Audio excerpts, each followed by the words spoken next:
A beautiful morning to you this Tuesday, and welcome to this live interview session coming to you live from DRTV here in the city of Warri.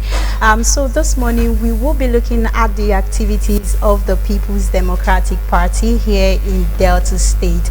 And to do justice to that, I have with me the spokesperson for the PDP Delta State Campaigns Council, and that is in the person of Dr. Fred Latimore Oghenesivbe. Good morning, sir. Good morning. How are you doing today? Great.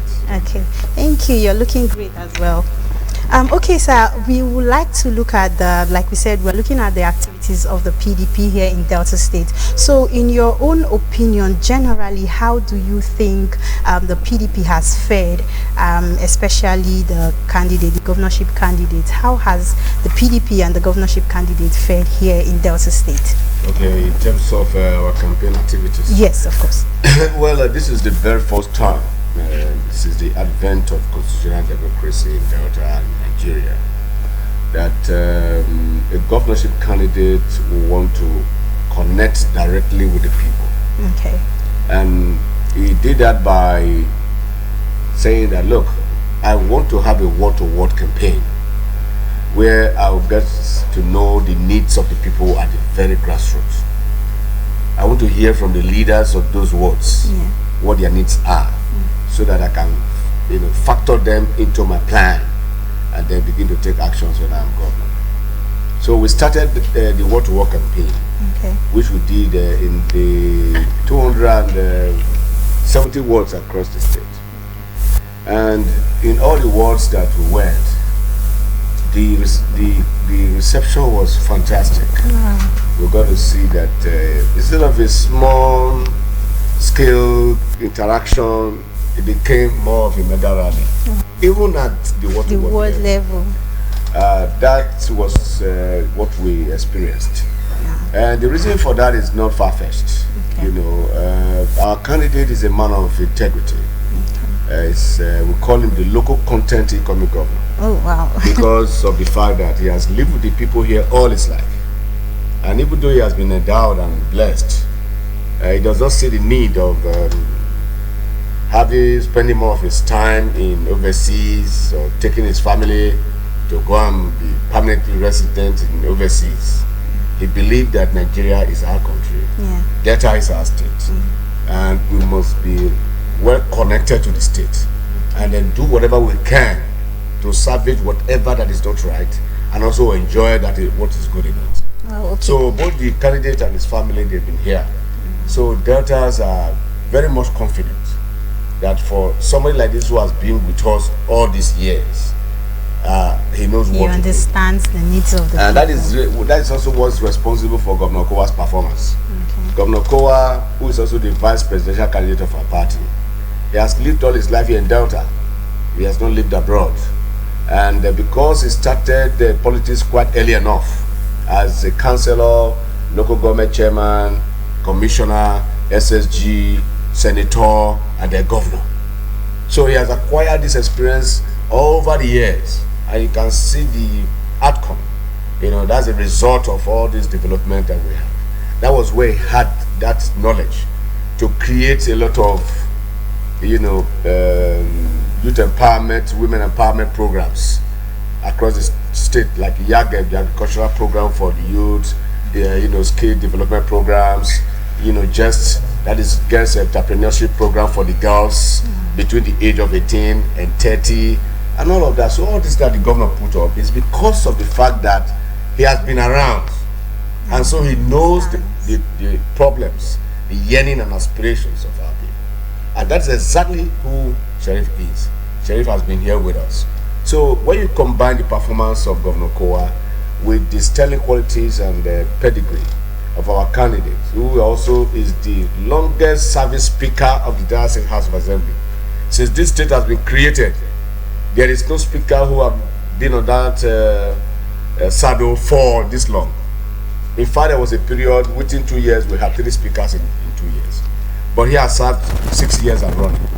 And because he was able to manage the affairs of the House of Assembly. Take note that the House of Assembly is made up of 29 members of the House, which encompasses the 25 local governments. Because in some local government you have 2 constituencies.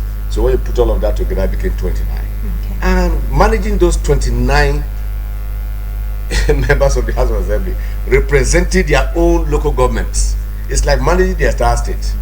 So when you look at it carefully, you discover that Oborivori's ability to manage the House peacefully and successfully for this long also revealed that he'll be able to manage the entire state. Now, this is to say that... So when we finish after the war-to-war campaign, we now commence the local government to local government campaign. Okay. And we have covered 23 local governments so far, remaining Bomadi and WARRI North. Okay. And those dates will be announced in the near future. Okay. So to run this section up, I would say that the campaign has been very successful, very peaceful. It's peaceful because of the investment that the government has made in human capital development. You know, there's this adage that when a hungry man is an angry man. Yes. So when you are not hungry, you don't have any reason to. And the statistics, federal statistics that were released recently showed that Delta is the second least poor state in Nigeria. That means to say there is boom in the state. And when you look at the activities of Delta in the past Christmas and New Year celebrations, Delta was very prosperous. You go to a shop price, you have no space. Everywhere is freedom. People are enjoying themselves. That's a sign of prosperity. And that is what the governor promised. Prosperity for all Deltas. And then that was the first, tenure. Second tenure, he came up with the stronger Delta mantra. And therefore, stronger Delta mantra now, Oborivori is coming with a more agenda to advance Delta State from where Governor Kowa will stop in May 29 this year. Okay, so I was going to ask if the campaigns have covered the 270 wards in Delta State. That was the first thing we did. The first thing we did was to go round the wards in the entire state, in the north, south, and central. The one in central was led by the governorship candidate because he's from Delta Central. Then the one in the north was led by our party chairman in that Central district. And the one in the south was led by Honorable Fukakeme Solomon, who is the Director General of the Campaign Council. All right? So simultaneously, we all went round all the entire wards before we started the local government to local government campaigns. Oh, okay. So right now, as we speak, we have covered the state extensively, and Delta is PDP, and PDP will remain Delta. And we are the only party that has the structure to do word to word, unit to unit, and LGA to LGA campaigns. Okay, so you speak with so much passion and confidence in your candidature, so there will be no need for me asking if you think your candidate would win this election. So I'm just going to ask, why do you think your candidate will win come the governorship 2023 elections? If you look at the reign of endorsement that he has had, even before the party primary, it's a clear indication that this is the man to beat. He was endorsed by Delta Political Vanguard, endorsed by Delta Mandate, endorsed by so many organizations, endorsed by people of Okbe Kingdom, where he comes from, both home and abroad. They endorsed him as their candidate, and also the Ijaw Nation recently also adopted him as their sole candidate. And the Hausa Igbo community and Benue community, all the ethnic groups from outside Delta that are living here, they also adopted him as their candidate. And then when you see the flow, the campaign flow, if you look at the mammoth crowd, the huge crowd that has been following our campaigns with multiple colors of people of diverse social groups and civil society groups, then you will know that is a candidate that will win the election. And another thing that is going for us is that we had a lot of things to campaign with. All right, the performance of Governor Kowa is there. The philanthropic gestures and political willpower of our candidate is there. his experience as a grassroots politician and as a well-known, successful lawmaker is there. So we have so many things to campaign with. And because we have so many things to campaign with, we endear to the heart of Deltas, particularly the eligible voters. And we are sweeping the pool on 25th of February for the presidential and the House of Rep and the Senate election. And when it comes to March 11, we are going to tell the other governorship candidates that PDP is Delta State and Delta State is PDP. As a matter of fact, since the Delta has been created over 30 years now, PDP has been the party in power. In other words, it will be safe to assert that Delta State is the first son, like that PDP is the first son of Delta State. And that first son is doing well, and nobody can dethrone him. So PDP, we are the owners of this state in terms of governance, and will continue to be here. Okay, if you're just joining us, this is DRTV, and of course we're looking at the activities of the People's Democratic Party here in Delta State in relation to the forthcoming governorship elections. We're looking at how they have fared in the campaigns already. We would go on a very short break, and when we return, we will continue. We have Dr. Fred in the house. Do not go anywhere.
do have Dr. Fred here in the studio, and we are looking at. We still have Dr. Fred here in the studio, and we are looking at the activities of the People's Democratic Party here in Delta State, particularly the election campaigns towards the forthcoming governorship elections. And so far, Dr. Fred has enlightened us about the candidates, the People's Democratic candidates, and we still want to hear more. We still want to hear more from you, sir. Thank you. Sir, there has been, a lot of persons. I'm a young person, and of course, we're in the age of social media. A lot of things go on online. Most of these elections, we know that before most of these things happen, there's a debate online. People drop their opinions, and there's been lots of opinions. People have been saying this particular candidate is not intelligent enough, and they feel like people are bothered. How is it going to fare as the governor of the state? So, as the spokesperson of the People's Democratic Party, what do you have to say about this? Before we went on break, I just gave you, insight into his person. Yes. And I did say he has been able to manage members of the House of Assembly for 6 years and counting. Now, somebody without anything in his brain, and an unintelligent person, cannot manage members of the House of Assembly for 6 years, because those members are people of diverse educational background, sound academically. Some of them are big-time business people who decide to join politics to help develop their communities. Some have been in the banking industry for many years. Some are bureaucrats, people who are widely traveled and well educated. And if Oboribori can be able to preside over the affairs of the House and the administration of the House of Assembly for 6 years, how can anybody wake up to say that it's not intelligent? Coupled with that is the fact that he is a successful businessman on his own. He's into diverse businesses, he's into construction, he's into all kinds of business, and they are all thriving. He has also raised his children to also take over some responsibility in his business empire, and is growing. Then you are away from that, you will see a man who has been political appointee successively from 1999 to date. He served in the Ibori administration, the 2 tenures. In Uduaghan administration, he served in the 2 tenures of Uduaghan administration. In fact, Uduaghan made him special advisor on land security, and he delivered. From there, he was elected by his people of Okwe Kingdom to represent them. And as he became a member of the House of Assembly, representing the good people of Okwe Kingdom, Okwe has been transformed, and development is in Okwe today. This is a man who also fought vehemently to ensure that the airport at Osubi today is located and sited in Osubi. And he made sure that he supervised the activities of the youth of the community to make sure that there was peace and tranquility throughout the building of that airport.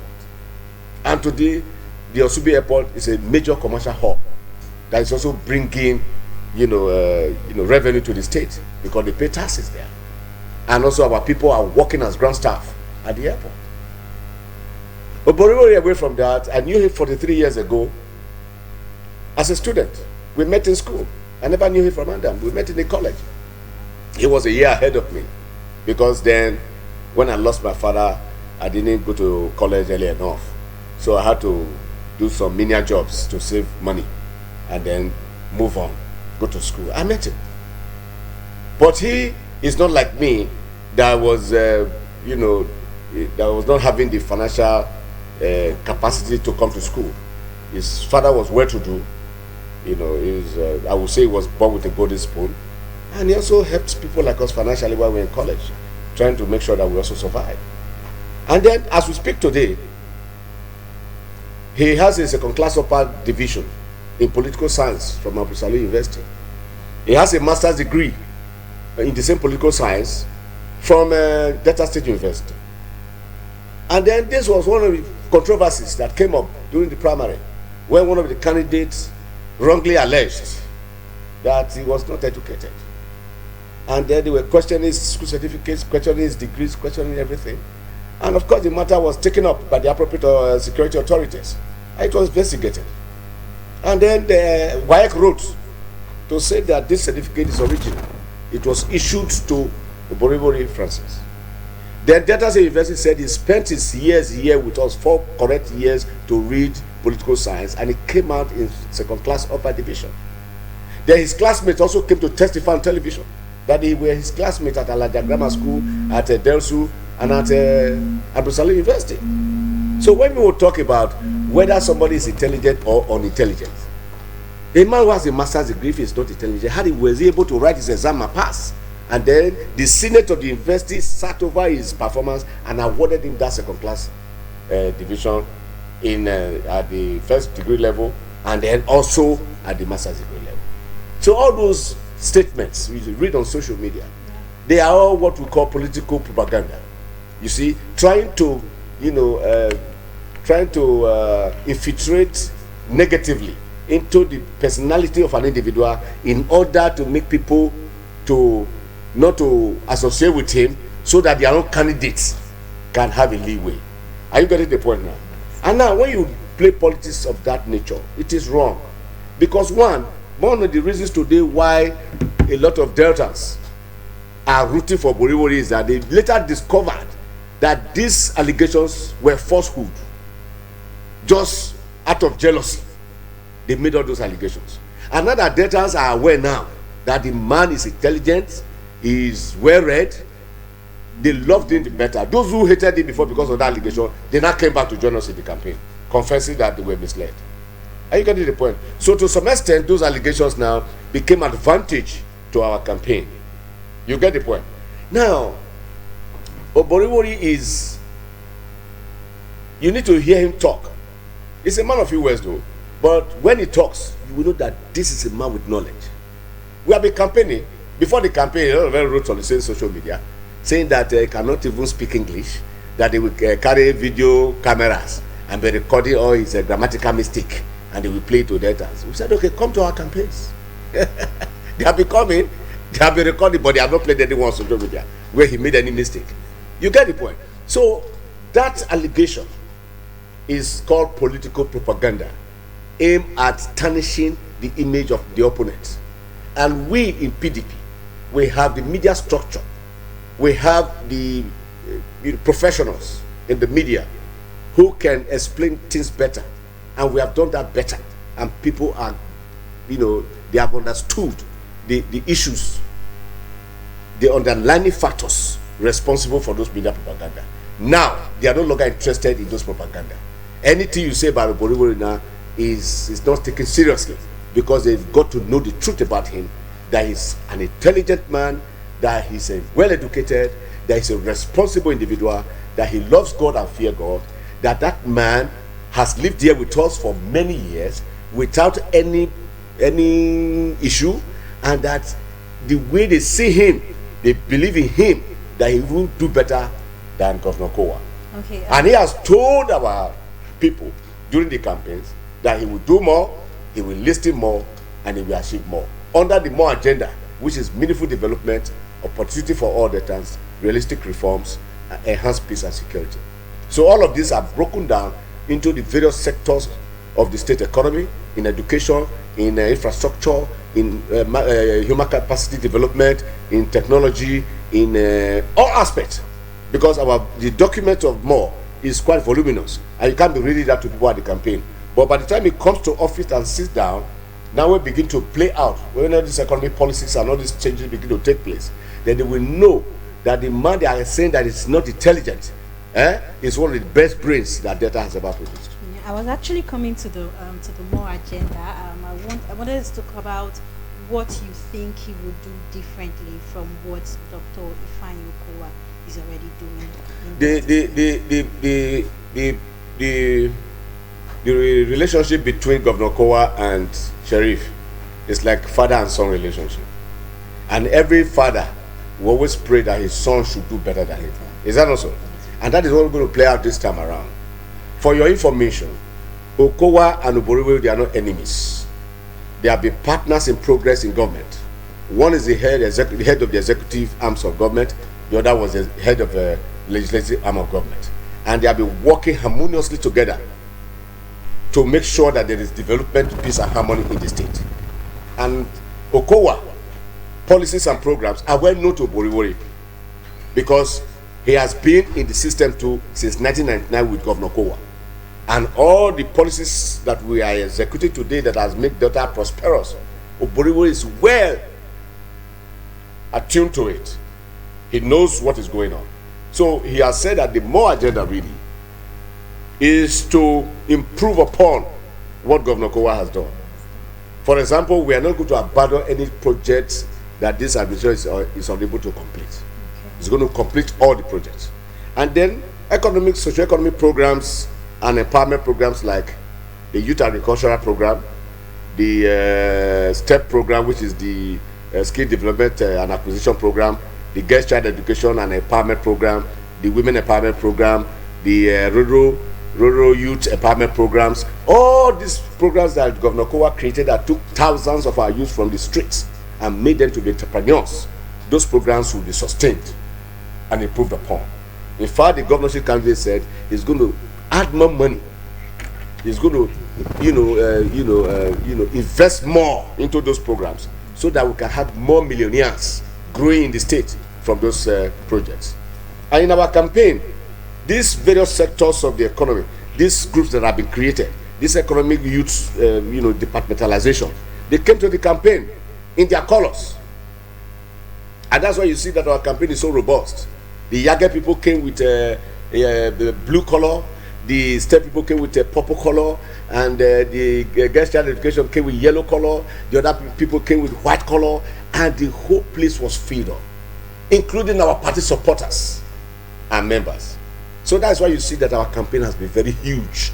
So the investment of human capital development that this government administration has done is also now being an advantage to our campaign. And that is why the incoming governor, our local content incoming governor, Sheriff Oboriwo, is saying that, look, I am going to bring realistic reforms to make sure that those policies on ground that need to be rejigged, we will rejig them. Those ones that are in perfect order, we will keep them.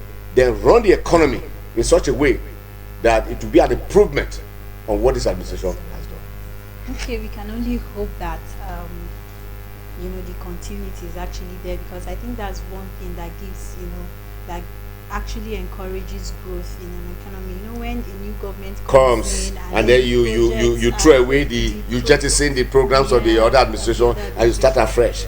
And they don't know that when you do that, you have wasted a lot of money. Yeah. Those projects you refuse to complete is public money, But this administration is not going to be like that. It's like a transitional program, from stronger data into more, and more is to advance better state.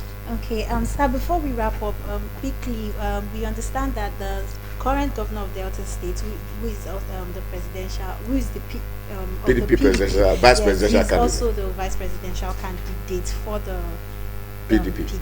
Now, how do you think he emerged? Why do you think he emerged as the preferred candidate for that office? Yes, you see, yes, you know that character is everything. Money is not everything. You can have a lot of money, and if you don't have character, then a lot of people will not want to associate with you. Our incoming president, Atiku Abubakar, saw in Governor Okowa to be a very responsible person, a man with very strong character, and a man who is a workaholic. He has been seen on television and everywhere. All the good strides of this administration, what Governor Okowa has done in Delta. And he feels that, look, if I bring this man with me to Aso Rock, then we are going to move mountains. You get the point? Like the youth empowerment programs I just enumerated. They have also promised that they are going to take it to the federal level, so that we can also raise, a lot of young people to become entrepreneurs and millionaires with all those kind of programs. And so Governor Okowa is an intelligent man, like everybody knows, and is also a visionary leader. So his visionary leadership, coupled with his performance in governance and in public service, endowed him to the heart of our presidential candidate. And he had to emerge as our vice president. Thank you so much. In 30 seconds, can you talk about PVC collection? PVC collection is ongoing, yes. And our party has instructed members and leaders of our party to make sure that PVCs are collected.